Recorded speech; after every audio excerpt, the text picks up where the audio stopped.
There we go. Hey guys, it's Jim. It's 1 o'clock in the morning, but I've had something that's been on my mind for pretty much the entirety of the day, and I started really thinking about this last night, and despite being exhausted right now, I apologize, I'm going to stutter a few times in this video. I felt compelled enough to sit and turn the camera on. Obviously, the stuff with GNL sucks, and the people that I feel the worst for throughout all of this are the employees that no longer have their jobs, and I hope that each and every single one of them are able to find new work relatively quickly, and that they have a good support system, or that they have money saved up to help them get through this time, because obviously you never want to lose your job, but right now, this time of year, I mean, it's just not ideal. So I just hope the best for them and that they can get back on their feet pretty quickly. There's a lot of speculation about the brand, about why they went under. People like talking about this sort of stuff. Some people wanted to say, oh, it's because they didn't have enough huge artists promoting the brand on tour. Big names like Fender, PRS, and Gibson have on their roster.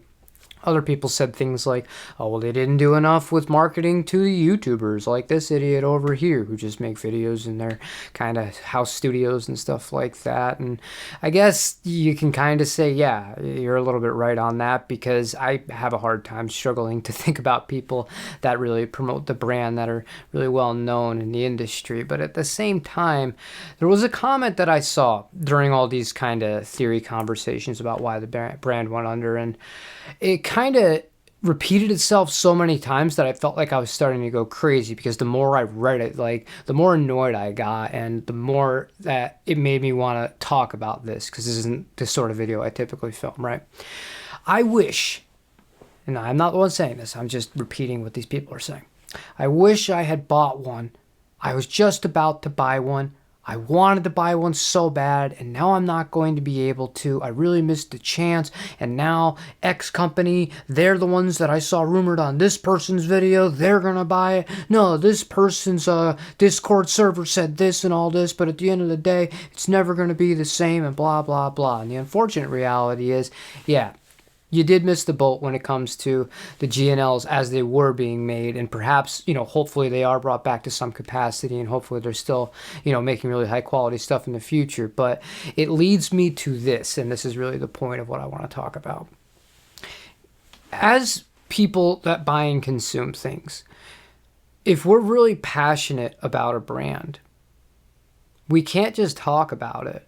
We have to actually put our money where our mouth is, and we have to support them. Otherwise, this is just going to repeat itself. Right now, I don't want to talk about politics. I don't want to talk about the economy. But obviously, both aren't doing so great right now. In this country and throughout the world, it seems like everything's a gigantic mess. I know people that work at pedal companies. I know people that work at amp companies, just from, filming these sorts of videos. And there are a few of them that are really worried, and you'd be somewhat surprised. Actually, you'd be really surprised to hear some of the brands. I'm not going to tell you, but I mean, it's not a great time, and there's a lot of uncertainty with all of this stuff, because discretionary spending is down.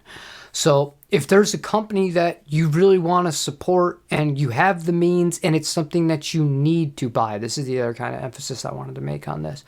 Don't just rush out now and buy all sorts of stuff that you don't need for the sake of it to support these companies. But when it makes sense, when it's filling a need, think wisely about who you want to give your money to.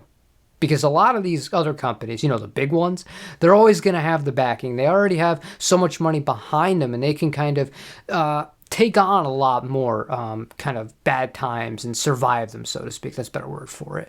And, the smaller companies, maybe they have 30 or 40 employees, and that's it. They're not these mega corporations that some people think they are, just because they're so well known and they have so many products that are being sold. And I'm going to take that even a step further outside of just brands that we purchase things from. I would say the same thing for stores that you choose to purchase things from as well. Because that's going to make a difference. Because at some point, if we all just take the convenient route and order from big box online store, the smaller ones are going to go away. You're not going to have the smaller places that are still owned by the same person like Zounds being able to offer you all sorts of stuff. You're not going to have mom and pops locally too. You're just going to have, basically your big old guitar centers and then, the big old online retailers and things like that are still running and have so much private equity money behind them. It would be pretty hard for them to fail, so to speak. So when you are purchasing something, just be mindful who you are purchasing it from, and that the company that you're buying from, if you're passionate. If you don't care and you just look at all this stuff as tools, you just want whatever, it's a totally different discussion here. I'm just really kind of thinking about the people that just kept saying, oh, I wanted to buy one, or I was going to buy one, or this, that, and the other. It's just excuse, yet, they got 15 other guitars or what have you. And it just, this could all be avoided if enough people actually supported these brands that do make quality products, and we truly believe that they do. We don't just say they do, and we, give them our money so that they can continue to make good products, and then we can enjoy them and create music with them, which ties me to the other group of people, and that would be to bands themselves, to artists, and to creators. With bands, you love a band, man, don't just stream that crap on Spotify. Not that the music's crap. I meant to call Spotify crap. Again, I apologize. I'm tired. Purchase the album and purchase it directly from them if it's available to them. Then buy a ticket and go see them play if they come. When you go, buy some merchandise. This is all really important stuff, man, because at the end of the day, we all need to make a living. We all need to make a living. And when you take music on, and you try to make this a full-time job in any capacity, it's very uncertain and it's very, very difficult to do so. So if there are people that you love listening to, you got to support them that way. When it comes to creators, it's the same thing with that. Like, I just became a member, this is actually kind of funny, to 3 YouTube channels because I kind of felt guilty. I had been watching a bunch of stuff from them for the last year and a half. And I just found it all so valuable, the information that I'm getting. It's got nothing to do with guitar. So I said, you know what? I feel like this person deserves a channel membership for me. And, even though I don't do the top tiers or anything like that, it's something and it's a way of actually showing a real tangible here. Thank you for your hard work sort of thing, because it goes back to it all.